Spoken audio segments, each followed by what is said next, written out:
사실 정근대에서 가장 어려운 부분이라고 해도 과언이 아닌 교역망의 발달 그리고 은혜 유통에 대해서 보겠습니다.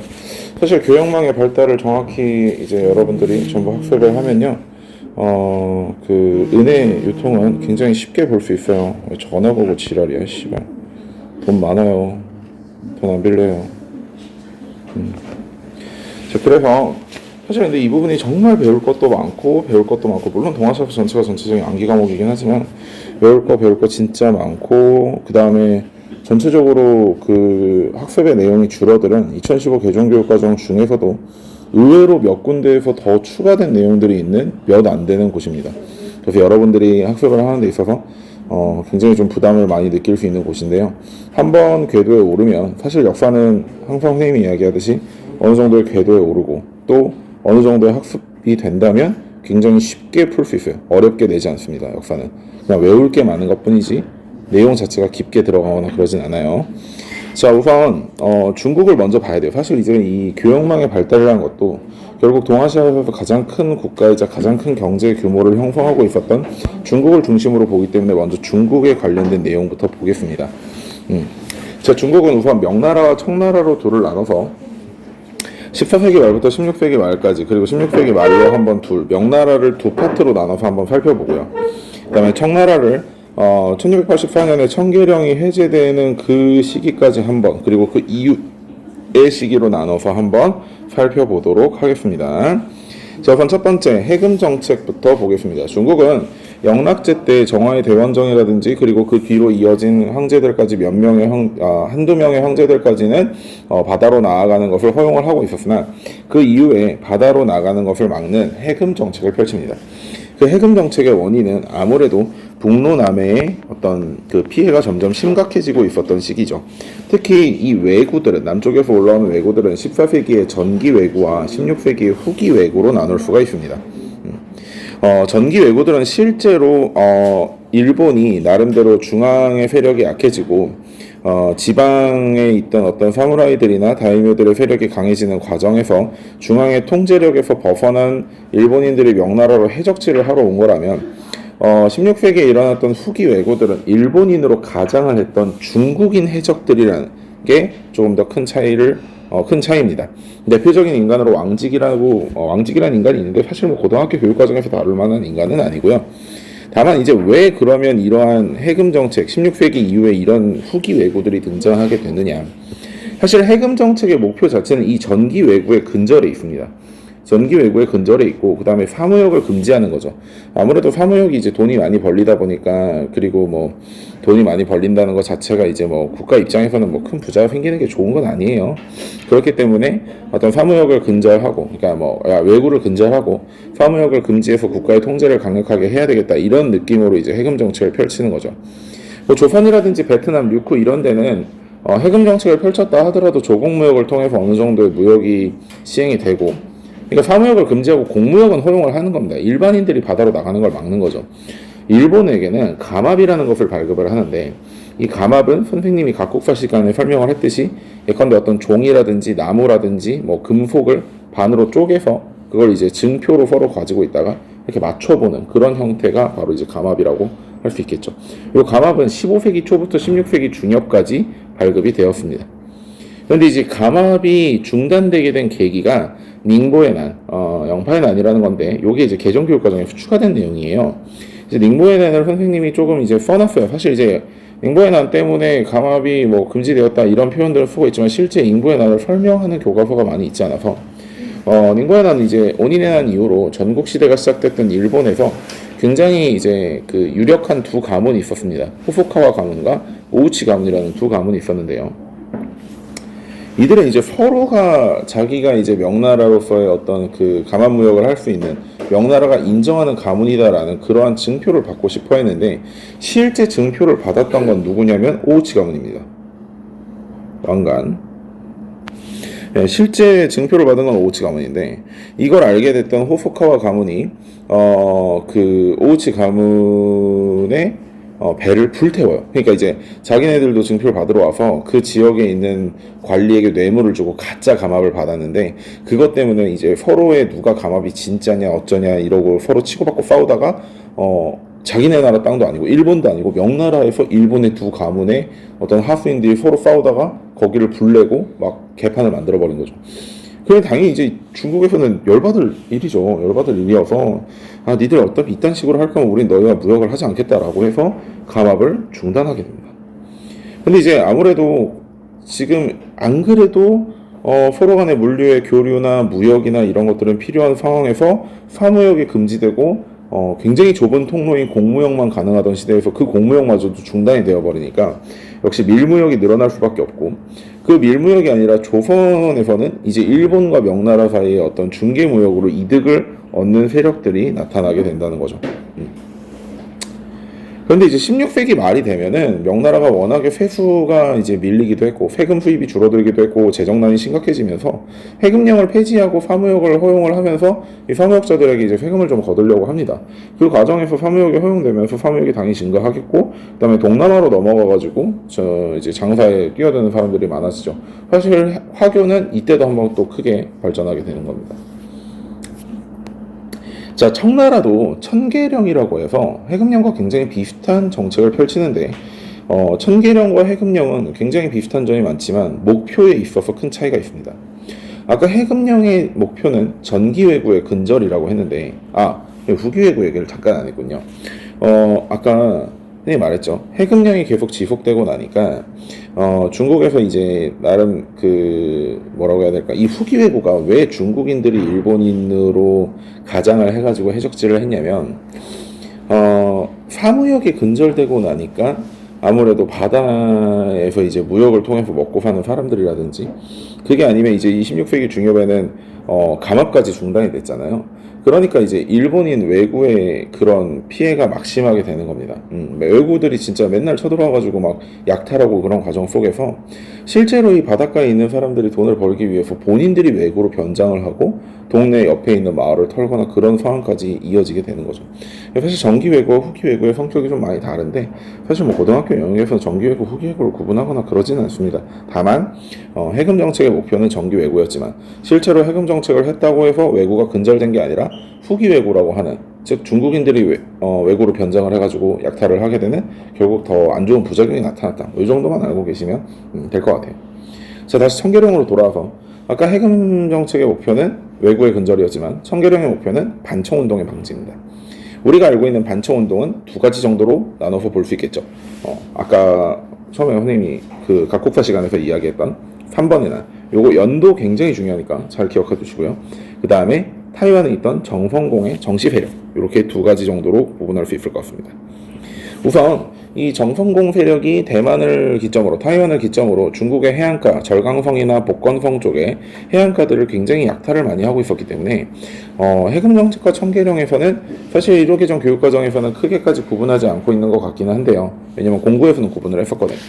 요 해금령과 청계령 요 오른쪽에 잠깐 넘어와서 보게 되면요, 해금령이나 청계령이나 해상교통이나 무역을 제한하는 것까지는 같은데 청계령은 해안가 지역 사람들을 강제로 이주시키는 게 있어요. 즉 타이완에 있던 정성공 세력이 해안가에 있는 사람들이 아무도 없고 이렇게 다 청야전술로 이렇게 다 비워지게 되면 거기를 약탈할 수가 없으니까 물자를 보급할 수 없게 되니까, 그래서 이제 해안가에 있는 사람들을 전부 다 내륙으로 옮겨 살게 했던 거죠. 그것까지 추가하는 게 이제 청계령입니다. 청계령의 선포는 강희제가 즉위한 뒤 바로 선포가 됐어요. 강희제는 애초부터 그 번왕들, 아무리 청나라를 세우는데 큰 도움을 줬던 번왕들이라고 해도 번왕들을 1대 이상 지속시킬 생각이 없었죠. 선생님이 설명했지만 3번의 난 때, 3번의 난의 스타트가 어떻게 됐다 그랬죠? 번왕 중 한 명이었던 상가이가 자신은 이제 번왕직을 아들에게 물려주고 고향으로 돌아가서 살고 싶다라고 이야기했을 때 고향으로 돌아가는 건 허락, 그러나 자식에게 물려주는 건 허락하지 않을래 라고 했던 강희제의 강력한 반발 때문에 다른 나라의 왕들, 그러니까 오삼계나 경계모 같은 사람들도 아들한테 못 물려준다고? 뭐야, 그럼 장난해? 하고는 이제 반란을 일으켰다는 거죠. 자, 그래서 그런 3번의 난도 진압을 하고 그 다음에 마지막으로 타이완까지 진압을 한 다음에 그 다음 해에 해제를 하게 됩니다. 1984년. 자, 이제 청계령을 해제를 하고 그 다음에 모든 사람들에게 무역을 이제 자유롭게 허가를 했으니 외국 상인들이 넘어와서 무역을 하는 데 있어서 중국의 전통적인 어떤 그 관리, 지도를 좀 받아야 되겠죠. 그리고 원래 그런 거를 하고 있던 원래의 관청이 뭐였죠? 당나라 때부터 있었던 송나라 원나라 때도 있었던 시박사였죠. 그렇죠? 그런 시박사와 비슷한 관청이었던 해관이라는 것을 설치합니다. 이 해관도 2015 개정에서 새롭게 들어온 내용이고요. 장수성, 강수성, 절강성, 복건성, 광동성 이런 곳에 굉장히 여러 군데 해관을 개설을 해줬습니다. 근데 여러 군데 해관을 개설해 주다 보니까 아무래도 통제가 제대로 되지 않아서 18세기에 넘어가면 공행을 통해서 공행무역 체제를 만들게 되는데, 우리가 2015 개정교육과정에 넘어오게 되면서 송나라 원나라 시대의 상업발전 관련 부분이 굉장히 축소되는 바람에 우리가 이제 동업조합이나 이런 것에 대해서 많이 배우지 않았죠. 근데 상인들의 동업조합으로 행이나 작 같은 것들이 있거든요. 즉 공행은 공적으로 인정된 상인조합과의 거래만을 통해서 외국 상인들이 중국의 물건을 실어갈 수 있게 만든 제도입니다. 그래서 그 공행을 광저우에 두었고, 광저우에 1757년 광저우에 두었고, 요거를 공행무역체제 또는 광동무역체제라고 이야기를 합니다. 그러나 당시 이제 중국의 특산품이었던 비단, 차, 도자기 이런 것들이 유럽에서 굉장히 큰 인기를 끌고 있었고, 그렇기 때문에 영국이라든지 네덜란드라든지 수많은 국가의 상인들이 와서 중국의 물건을 사가려고 했지만, 중국은 광동 이 체제를 바꾸고 나서는 광동 이외의 항구에서는 전혀 개항을 하고 있지 않단 말이죠.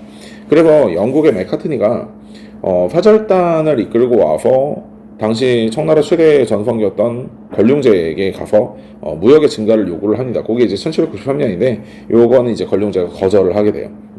그래서 계속해서 이제 중국의 물건이 많이 풀리지 않으니까 비싼 값이 계속 유지가 되고, 그 비싼 값을 내고 물건을 가져오기 위해서 은을 지불하고, 그래서 대중국 무역 적자가 굉장히 심해진 영국이 결국은 인도에서 재배된 아편을 팔아먹는 그런 이제 끔찍한 짓을 저지르게 되면서 아편 전쟁이 일어나게 되는 그런 계기까지 되겠죠. 중국은 요 정도 보면 될 것 같습니다.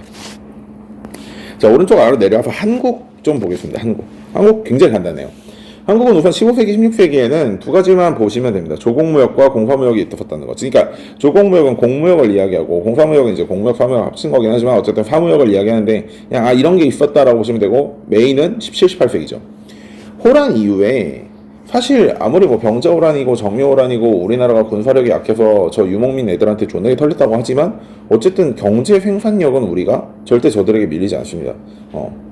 그래서 사실 이 부족한 물자를 보충하기 위해서 옛날에 거란족이나 여진족도 그랬고요. 항상 우리나라와의 협정을 맺고 나서, 그러니까 금나라가 우리한테 사대를 요구를 하든, 우리가 강동 육주 받고 나서 거란족과 친교를 맺었다 하든, 그들은 항상 국경에 시장을 요구를 했어요. 자기네 쪽에서 나오는 유제품이라든지 말이라든지 말 가죽이라든지 이런 것들을 주고 곡식을 가져가고 싶어 했던 거죠. 그게 이제 고려시대 때는 각장이라고 불렸고요. 이제 호란 이후에 당연히 특히 이제 병자호란은 청나라가 굉장히 경제적인 피폐함, 그러니까 대기근 때문에 경제적인 피폐함 속에서 일으켰던 전쟁이었기 때문에, 그러한 곡식 식량의 부족함을 이제 극복하기 위해서라도 우리나라의 국경선에 시장을 열어달라고 요구를 해서 우리나라에서 곡식을 많이 가져갈 필요가 있었다는 거지. 그래서 이제 시장 개시가 요구가 되고요. 그리고 밑에 이제 그걸 2번, 3번에서 할 건데, 어쨌든 병자호란 이후에 우리가 청나라를 임금의 나라로 모시기로 했기 때문에, 즉 사대 관계를 맺었기 때문에 연행사를 파견하게 되죠. 연행사를 파견하게 되면서 당연히 조공무역을 시행하고, 그 다음에 계시, 즉 앞에서 떳떳하게 공무역을 시행하거나 또는 뒤에서 조금 이렇게 밀무역 같은 개념으로 후시를 진행을 하거나. 근데 이득은 당연히 후시가 많이 나겠죠. 그래가지고 이 후시를 통해서 성장한 애들이 아무래도 청과 일 간에 이렇게 중개무역을 뛰어들었던 송상이라든지, 우리 전 시간에 다 배웠어. 그 다음에 이제 대중국 무역을 주도했던 만상이라든지 이런 사람들이 이제 많이 성장을 하게 됩니다. 자, 4번에 있는 8번 무역은 2015 개정교육과정에 삭제가 됐는데요. 아무래도 아직은 제가 이렇게 그냥 빼기는 조금 그래요. 사실 저는 참 많이 느꼈던 것 중에 하나가 2015 개정교육과정에 있어서 많은 분량이 줄었다고 하지만, 그 분량은 사실 줄었다고 보기보다는 연계교재나 이런 부분에서 다시 등장하는 경우도 있고, 또 반대로 분량을 줄여놓고 문제를 낼 때 있어서 사료는 그걸로 내는 경우도 또 있기 때문에 너무 없어졌다고 안 보려고 하지 말고 한번 봅시다. 팔품무역이라는 건 당시 조선의 최고 상품 중에 하나였던 인삼 또는 홍삼을 8꾸러미 정도까지 가져가서 그 나온 금액만큼 무역을 할 수 있게 허가해 주는 건데요. 이게 이제 그 사신단을 따라가는 이제 그 상인들 중심으로 허가되었던 무역의 어떤 규모 정도 되겠습니다. 자, 일본 가보겠습니다. 일본. 자, 일본은 무로마치 막부를 세웠던 아시카가 다카우지, 그리고 그 이후에 남북조 시대를 극복했던 아시카가 요시미스가 1792년에 남북조를 통일하게 되는데요. 다만 이제 통일 과정에서 아무래도 자기네가 모시던 천황도 있지만 다른 천황가를 끌어내렸다는, 그러니까 남북조라는 건 천황이 2명이 있었던 시대라고 그랬잖아.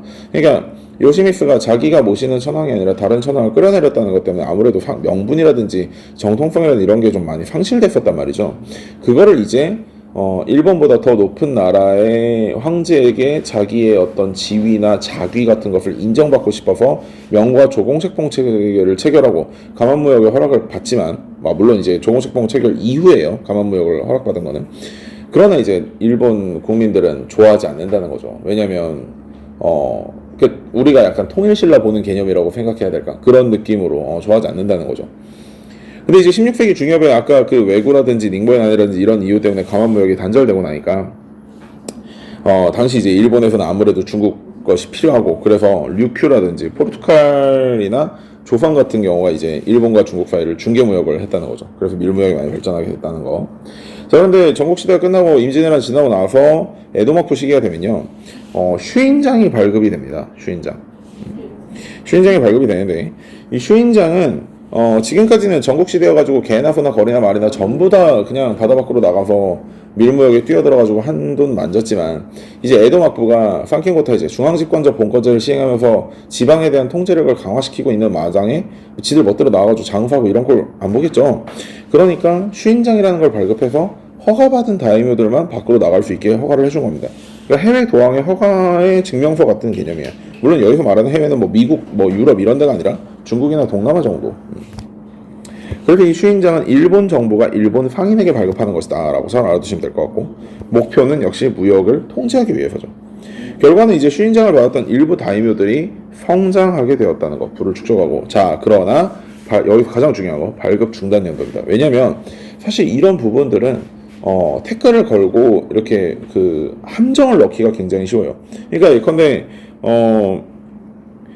네덜란드 상인들이 들어왔을 때는 이제 여기 보면 이제 1641년이잖아, 그렇지? 대지마가 설치됐을 때 대지마에서 활약하고 있는 슈인장을 받은 다이묘, 뭐 이런 식으로 무슨 말인지 알겠죠? 연도를 섞어서 장난치기 좋은 문제를 낼 수 있는 곳이 바로 이곳입니다. 그렇기 때문에 처음부터 외울 때는 필요하지 않겠지만 공부를 점차 해 나가면서는 선생님이 이제 적어놓는 연도 같은 건 최소 이제 연도를 정확히 외우기보다도 이때와 이때는 겹치지 않는데 이건 이게 먼저인데 이건 이게 나중인데 이 정도는 파악할 수 있을 정도로 공부를 하는 게 좋습니다. 사실 이제 어렵게 내지 않으려다 보니까, 깊은 부분까지 들어가지 않으려다 보니까 문제를 어렵게 내려면 연도를 가지고 장난치는 수밖에 없는 거죠. 자, 그러고 나서 이제 에도막부 중기가 되면요, 이제 회국 정책을 펼치게 됩니다. 사실 성리학을 관학화하려는 그런 움직임에도 분명히 있었고요.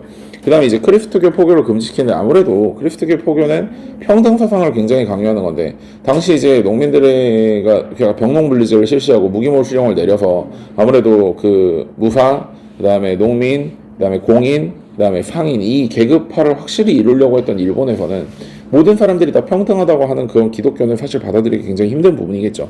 그래서 크리스트교 표교를 금지하고 크리스트교 표교에 미쳐가지고 날뛰던 그 포르투갈 상인들을 전부 다 추방을 해요.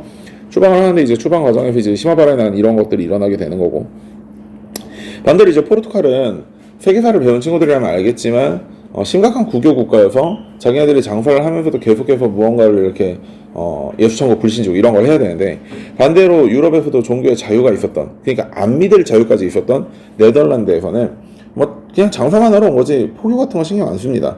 그러니까 이제 포르투갈 상인들이 물러나고 그 자리를 이제 네덜란드 상인들이 채우게 되는데요. 그 과정에서 이제 네덜란드 상인들을 이제 모아두고 그곳에서 무역을 하게 하려는 어떤 특수 행정구역을 만들게 되는데, 그게 이제 대지마입니다.